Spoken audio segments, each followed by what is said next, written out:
Nestled in the Himalayas is a secret that most people have never heard of.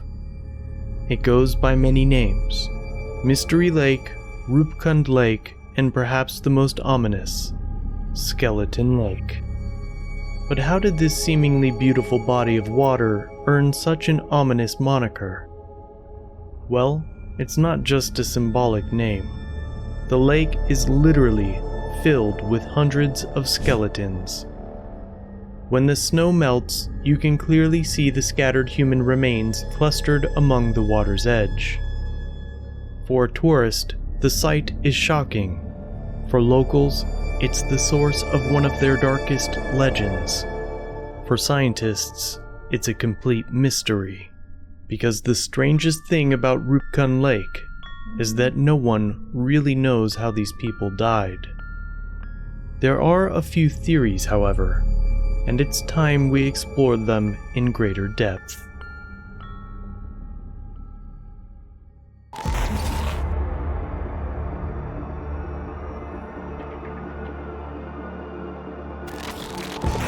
$51 million people entering another surveillance camera capturing the unidentified flying object. lockdowns and mass testing. Today, that the world is going to end.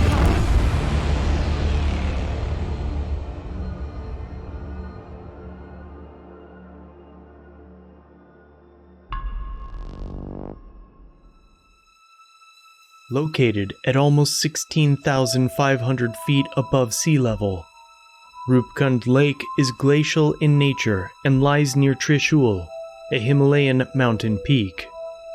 The lake is relatively small, and it freezes during winter. If it wasn't for this unsolved mystery, Roopkund Lake would be a pretty but otherwise unremarkable feature. In 1942, a park ranger discovered the skeletons. Although local people were well aware of their existence for about 1,000 years.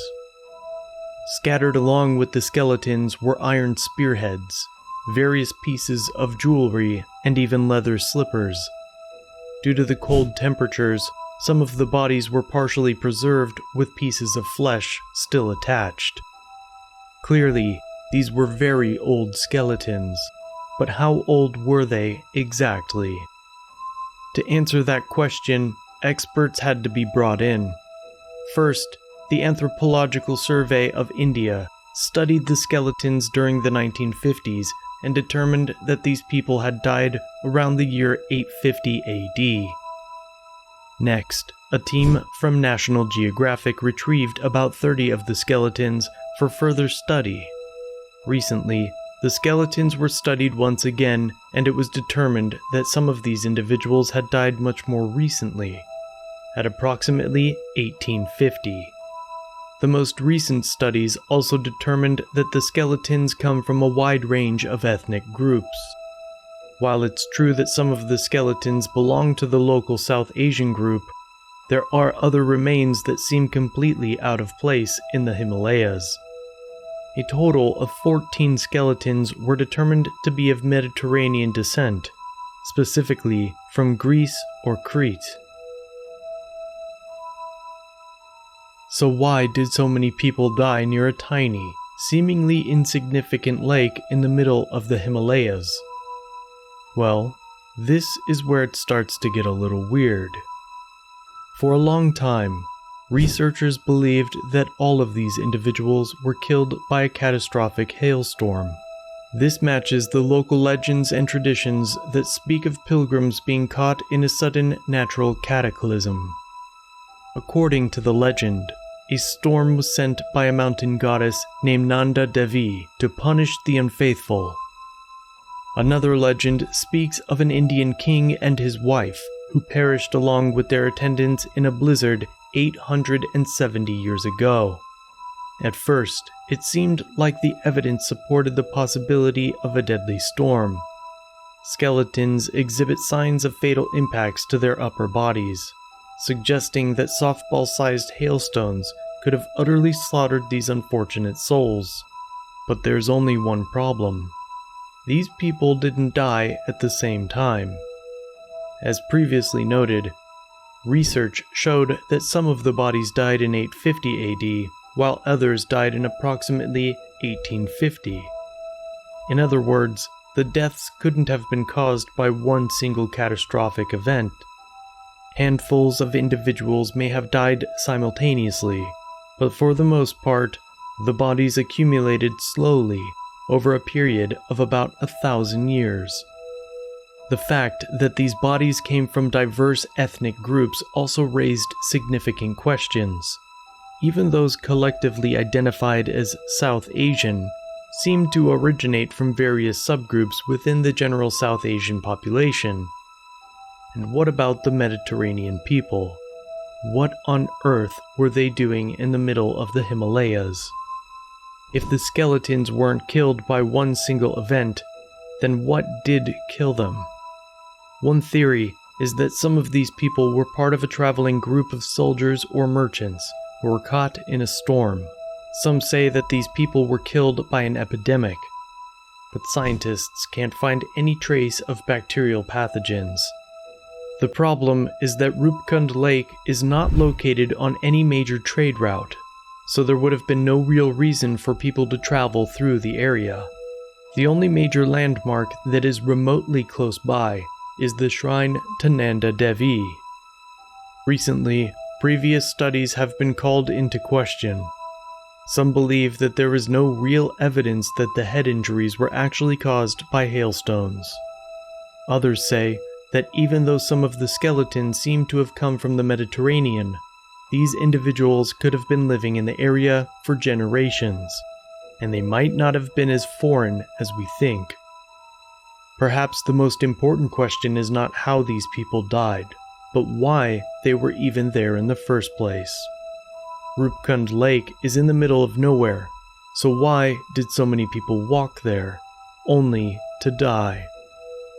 Were the bodies simply dumped by an unknown entity, creating a mass grave? Some conspiracy theorists have seized upon this mystery, linking it to the mythical kingdom of Shambhala. Many religions speak of this legendary place, including Hinduism, Buddhism, and Bon. Depending on who you ask, it is a timeless, perfect realm filled with peace and joy, or the future birthplace of a new prophet. It has also become synonymous with a similar fictional place called Shangri-La. Almost all religions say the same thing about Shambhala. It's hidden in a mountain range somewhere. Many believe that it is located in the Himalayas, and many have tried and failed to find it. What does that have to do with Roopkund Lake? Some believe that the dead individuals may have been trying to find the lost kingdom of Shambhala. While the first known expeditions occurred during the early 1900s, adventurers may have attempted to find this hidden realm at an even earlier date. Could the skeletons at Roopkund Lake be the remains of these early adventurers? Perhaps. But even if that were true, why would all of these failed seekers of Shambhala end up dead at the exact same spot? Wouldn't it make more sense to find them scattered across the Himalayas in random locations? What if someone, or something, was trying to stop them from reaching the lost kingdom? What if this mysterious entity chose to dump the bodies in Lake Roopkund almost as if they were warning people to stay away from the area? If this is true, it means that the entrance to the lost kingdom of Shambhala may be close to Lake Roopkund. But that is all just a crazy conspiracy theory, right? Well, this might explain why skeletons from so many different nationalities were found in the lake. After all, the mythical kingdom of Shambhala is renowned around the world, and it could have attracted adventurers from various corners of the globe. Others think that these skeletons may have been killed by some kind of creature, or cryptid, and this is where the Yeti comes in. For those that don't know, the Yeti is essentially the Himalayan equivalent of Bigfoot. Vaguely ape-like and capable of walking on two legs. This rare creature is said to live in the snowy mountains. It is also known as the Abominable Snowman. According to Tibetan legends, there are actually many different types of Yeti, including a small brown subspecies that is only about 4 feet tall. There have been numerous alleged sightings of the Yeti throughout history, and many claim to have spotted his footprints in the snow. These sightings have only increased as more Westerners have attempted to climb various Himalayan mountains, including Everest. The most recent report came in 2019, when a group from the Indian Army claimed to have spotted Yeti footprints near Mount Makalu. Some believe that the skeletons found at Roopkund Lake may have been dumped there by Yetis, who perhaps killed these adventurers over many decades and left them in the same place as some kind of primitive tradition. Of course, the true culprit may simply be more common creatures, such as wolves or snow leopards. Perhaps we will never truly know what happened to those unfortunate souls who died at Roopkund Lake. Although there are many theories, none of them seem to make much sense. It seems as though the more we study these skeletons, the more we question the circumstances of their deaths. While some theories may explain how some of these individuals were killed, no single theory can explain all of the deaths, especially when you take into account the fact that they occurred over the span of about 1,000 years. Maybe the answer is much simpler than we think. Maybe these people were really trying to find Shambhala, and they were killed by its protectors. Maybe they fell victim to Himalayan predators, or perhaps they were simply overwhelmed by the inhospitable environment of these snowy peaks. Whatever the case may be, the Roopkund Lake mystery will continue to go unsolved for the foreseeable future.